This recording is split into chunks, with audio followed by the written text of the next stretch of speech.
So ఇప్పుడు already లివర్కి సంబంధించి మాట్లాడుతున్నాం కాబట్టి ఒక చిన్న విషయం చెప్పండి. ఈ కామెర్లు మనం మాట్లాడుకున్నట్టుగా కామెర్లు వస్తే ముందుగా ఒక డాక్టర్ని సంప్రదించాలి అనే దానికన్నా ఇంకా ఇంత టెక్నాలజీ పెరిగినా, ఇంత వైద్యం పెరిగినా అందరూ నాటు వైద్యం వైపు ఎక్కువగా వెళ్తూ ఉంటారు, ఆకు మందులు తింటూ ఉంటారు, ఆకు పసరని మింగుతూ ఉంటారు. ఎంతవరకు కరెక్ట్ అంటారు? ఆకుపసర మందులు తినటం వల్ల చాలామందికి, చాలామందికి అది బయట చూసే వాళ్ళకి తెలీదు.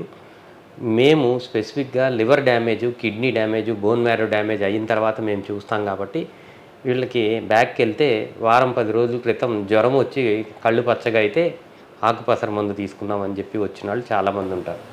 సో 100 మంది ప్రాబ్లం కోసం అక్కడికి వెళ్తారు. కామెర్లు రావడానికి ముఖ్యమైన కారణము ఎక్యూట్ వైరల్ హెపటైటిస్. 100 మందికి కామెర్లు వస్తే అందులో 90 మందికి ఎక్యూట్ వైరల్ హెపటైటిస్ వల్ల వస్తుంది. ఆకుపసర మందు తింటే తగ్గలేదు, అది దాని అందరికి అదే తగ్గుతుంది, తీసుకోకపోయినా తగ్గుతుంది. ఆ మిగిలిన 10 మంది సీరియస్ అయ్యి మా దగ్గరికి వస్తున్నారు.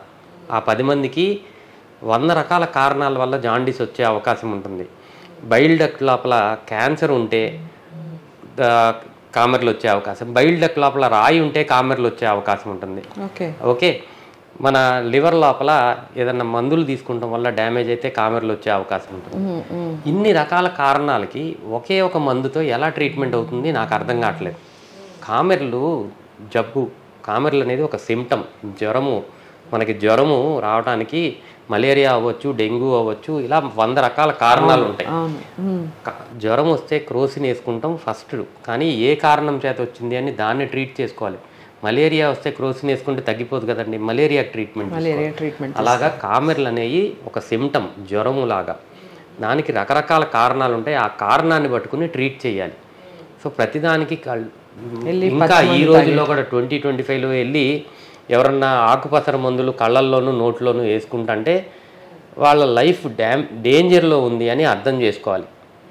అది అందరికీ అర్థం చేసుకోవాల్సింది. ఓకే, ఈ ఆకుపసర మందు గురించి మాట్లాడుతున్నాం కాబట్టి చాలామంది వైద్యంలో భాగంగా కాల్చి వాతలు కూడా పెడుతూ ఉంటారు, చేతుల మీద వాతలు పెడుతూ ఉంటారు. ఆ నరానికి సంబంధించి ఆ నరాన్ని పట్టుకొని అక్కడ వాత పెడితే తగ్గిపోతుంది అని మాట్లాడుతూ ఉంటారు. ఇది ఎంతవరకు కరెక్ట్ అంటారు? దానివల్ల సెప్టిక్ అయ్యి చిన్న చిన్న సింపుల్ డిసీజ్ కూడా సెప్టిక్ వల్ల ఇంకా సివియర్ అయ్యి కాంప్లికేషన్స్కి వెళ్ళే అవకాశం చాలా ఎక్కువగా ఉంటుంది. అది అబ్జల్యూట్ నాన్ సెన్స్ అండి. ఈ నాన్ సెన్స్ని ఇంకా నమ్ముతూ ఉంటే ఎవరు ఏం చేయలేరు, వాళ్ళని ఎవరు హెల్ప్ చేయలేరు. ఇంకా 2025లో కూడా ఇలాంటివి జరుగుతున్నాయి అంటే ఆఫ్రికాలో జరుగుతున్నాయి. ఇంకా మనం అదే వెనకాల పాత కాలంలో ఉన్నాం అనుకుంటే ప్లీజ్ కంటిన్యూ, కానీ ఇలాంటివి ఎంకరేజ్ చేయకూడదు అనేది నా సజెషను. దీనివల్ల ప్రాణాలు పోతున్నాయి అన్నెసరీగా. ఇప్పుడు ఫర్ ఎగ్జాంపుల్ ఈ మెడికల్ అడ్వాన్స్మెంట్స్ లేనప్పుడు హోమ్ డెలివరీస్ అంతా చేస్తూ ఉండేవాళ్ళు. కానీ ఈరోజు గవర్నమెంటు మనం maternal mortality, child mortality, infant mortality తగ్గించాలి అని చెప్పి ప్రతి ఒక్క విలేజ్లో ట్రైన్డ్ దాయిస్ని మనం పెడతాం జరిగింది. ట్రైన్డ్ పీపుల్ మాత్రమే డెలివరీస్ చేస్తున్నారు. ఇలా చేసిన తర్వాత ఇంతకుముందు డెలివరీస్ ఇండ్లలోనే జరిగాయి, ఇప్పుడు కూడా జరుగుతున్నాయి ఊళ్ళల్లో. కానీ ఈ ట్రైన్డ్ పీపుల్ ఎప్పుడైతే డెలివరీ చేస్తాం మొదలుపెట్టారో మ్యాటర్నల్ మోర్టాలిటీ సబ్స్టాన్షియల్గా తగ్గిపోయింది, ఇన్ఫెంట్ మోర్టాలిటీ సబ్స్టాన్షియల్గా తగ్గిపోయింది. సో ఇది సింపుల్ అడ్వాన్స్మెంట్స్ ఉన్నప్పుడు దాని ప్రకారం మనం నడుచుకుంటే లైఫ్ స్పాన్ పెరుగుతుంది, మోర్టాలిటీ రేట్స్ తగ్గిపోయే అవకాశం ఉంటుంది. సేమ్ థింగ్ అప్లైస్ టు ఈ అన్ని రకాల నాటు వైద్యాలకి. సో అవి లైఫ్ డేంజర్ కలిగిస్తున్నాయి. దయచేసి అటుపైకి వెళ్ళకండి, దానివల్ల ఇంకా నష్టాలు జరిగే అవకాశం చాలా ఎక్కువగా ఉంది. ఓకే, సో ఫ్యాటీ లివర్ అని అనగానే చాలామంది భయానికి గురవుతారు. ఇప్పుడు మీరు చెప్పిన దాన్ని బట్టి ఇంటర్వ్యూ చూసిన తర్వాత బాబాయ్ ప్రతి ఒక్కళ్ళు ఫ్యాటీ లివర్ ఉందేమో అని ఫీల్ అవుతూ ఉంటారు. అలా భయపడకుండా ఒక గ్యాస్ట్రోఎంట్రాలజిస్ట్ని కలిస్తే ఎలాంటి ట్రీట్మెంట్స్ అందుబాటులో ఉన్నాయి అత్యాధునికంగా?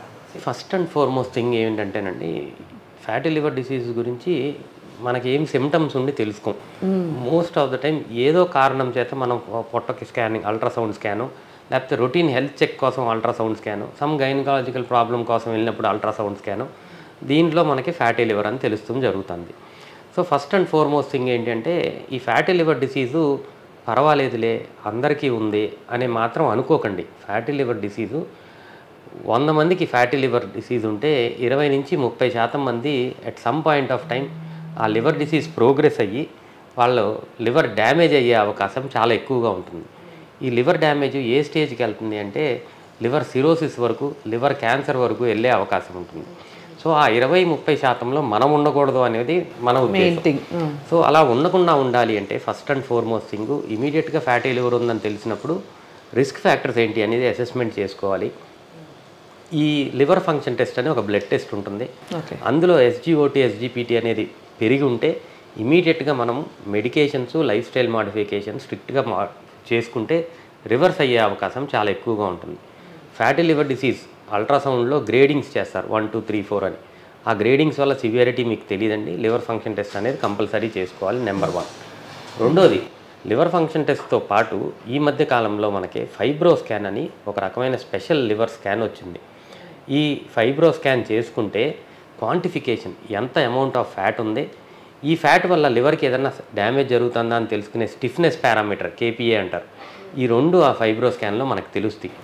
ఎప్పుడైతే ఈ రెండు మనకు తెలిసినాయో లివర్ డ్యామేజ్ అయ్యే అవకాశం ఉందా, ఏ స్టేజ్లో ఉంది, ఎంత ఇంటెన్సిఫైడ్గా just life style modification, dietary modification, exercise చేస్తే సరిపోతుందా, దీంతోపాటు మందులు ఏమన్నా యాడ్ చేయాలా అనేది మనం డెసిషన్ తీసుకోవచ్చు. ప్రతి ఒక్కళ్ళకి ఫ్యాటీ లివర్ డిసీజ్ ఉన్న వాళ్ళందరూ రివర్స్ చేసుకోవడానికే ప్రయత్నం చేయాలి. కొంతమందికి ఓన్లీ లైఫ్ స్టైల్తో రివర్స్ అవ్వచ్చు, కొంతమందికి లైఫ్ స్టైల్ మాడిఫికేషన్ అండ్ మెడిసిన్స్తో రివర్స్ అవ్వచ్చు. ఈ రెండు మనం కంపల్సరీ చేసుకోవాల్సిందే.